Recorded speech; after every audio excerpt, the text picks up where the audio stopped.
on. That is the bottom line. And now let's cross to Paris first, because former MEP with the Greens, and he's a presenter of Euronews' Uncut series, Daniel Cohn-Bendit, he is joining us now. Daniel, you have been, you're not no stranger to this. You were there at May 68. The pensioner that we just saw in that clip, he said he was there at May 68. When you're looking at the Yellow Vest protesters, what goes through your mind?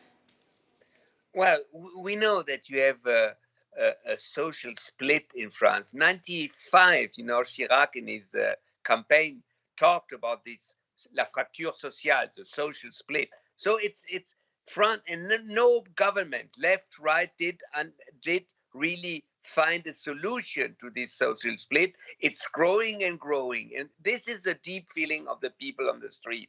The Yellow Vest is something very interesting, because these people, nobody knew them. Now they have a yellow vest, and you from euronews, we from the other, they go to them and ask them something. So they exist. For the first time, they seem to exist. This is, if you want, the reason of the movement. Now we have to talk then about the quality of the movement, who is behind. And the winner of the movement will be the far right. I mean, Daniel, when we look at the methods that is being employed by the Yellow Vests, I mean, a lot of them, are just protesting in the street, but we see some violent pockets. That aside, this more aggressive and defiant way of protesting, do the ends justify the means? No, it's an old story. Of course not. The end that doesn't justify the means. The problem is that, look, you had last 2 weeks ago, Saturday, you had two demonstrations in Paris. Yeah, you had the Yellow Vest, on the struggling with violence, Champs-Élysées, Étoile, and you had 4 kilometers away a big demonstration, bigger, 30,000 people against violence against women. There was no violence. Nobody talked about it. The TV was not there. The media were not there. This is the problem, that they think if you want that you talk about me, then you do it. If there is a fire, everybody's coming. And Daniel, as you're saying that there's really been a lot of people, it's reaching, possibly critical mass in the next few days. And you were talking about the far right trying to take advantage of this movement. So really, are they the winners here? There will be the winners. If it continues like this, there will be the winner. The result, you will see it at the European election.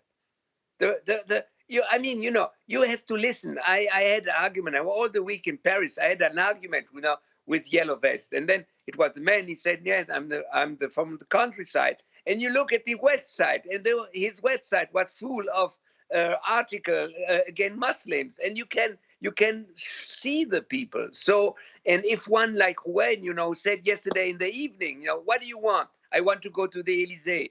And what do you want to do there? I want to be there. And then I will be the president. Yeah, we're looking at elections, European elections coming up. But you're also why do you just bring the far right? I mean, we also have voices on the far left who probably also want to take advantage of this movement. And in the context of the European elections, we're looking at both extremes, aren't we? Yes, but, history has showed us that such a crisis, social crisis, it was the same in Germany in the 30s. There was the big crisis. There was the big unemployment. And the communists thought it will go to the left. It will go towards socialism. It didn't. Never such social crisis go to the left. It always go to the right. And look, what was the first political proposition from a lot of persons who were speaking for the movement? What they asked? They asked that the General Pierre de Villiers became French president. They want a general at the top of the country. Is it a left proposition?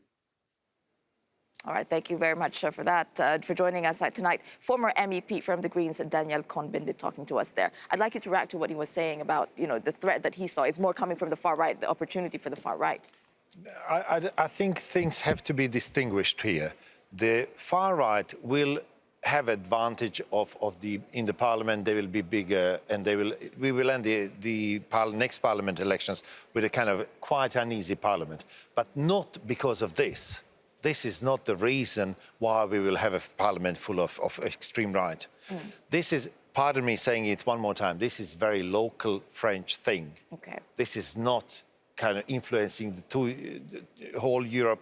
This is not going to spread around. This is not going to spill over. He seems to be worried about it, though. I know, but this is Okay. French like to believe that they are center of the world, but they're not. Would you like to react to that as a Sorry. Frenchman? Well, Daniel Cohn-Bendit has an experience in this kind of, obviously, situations. But I do not entirely agree with him on the fact that there is a specific political colouring. Sociologists have been looking into the situation for the past fortnight, and they seem to think that it's a very apolitical movement in a sense. For now. Go ahead, Nina. I think I want to bring it back to the crisis of trust. So at Rasmussen Global, we did a study of 52 countries, 150,000 people. And what we found is that across the democratic world, the crisis of trust was huge. So over 60% of people living in the free world said the voice of people like me is never represented in politics. 64% of French people said that.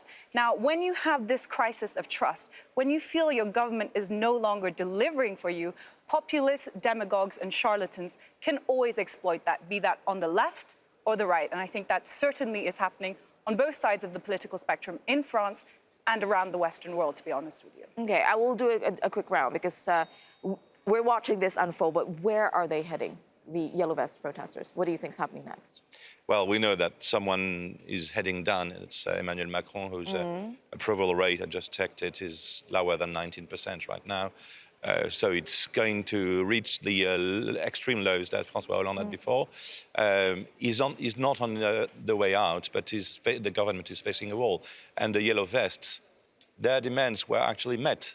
When the government announced Monday that the taxes were withdrawn, and they probably won't be reinstated. They'll probably be continuing. Do you think they're emboldened? Just very quickly, what's next? I don't know. I see the problems of dealing with this for President Macron.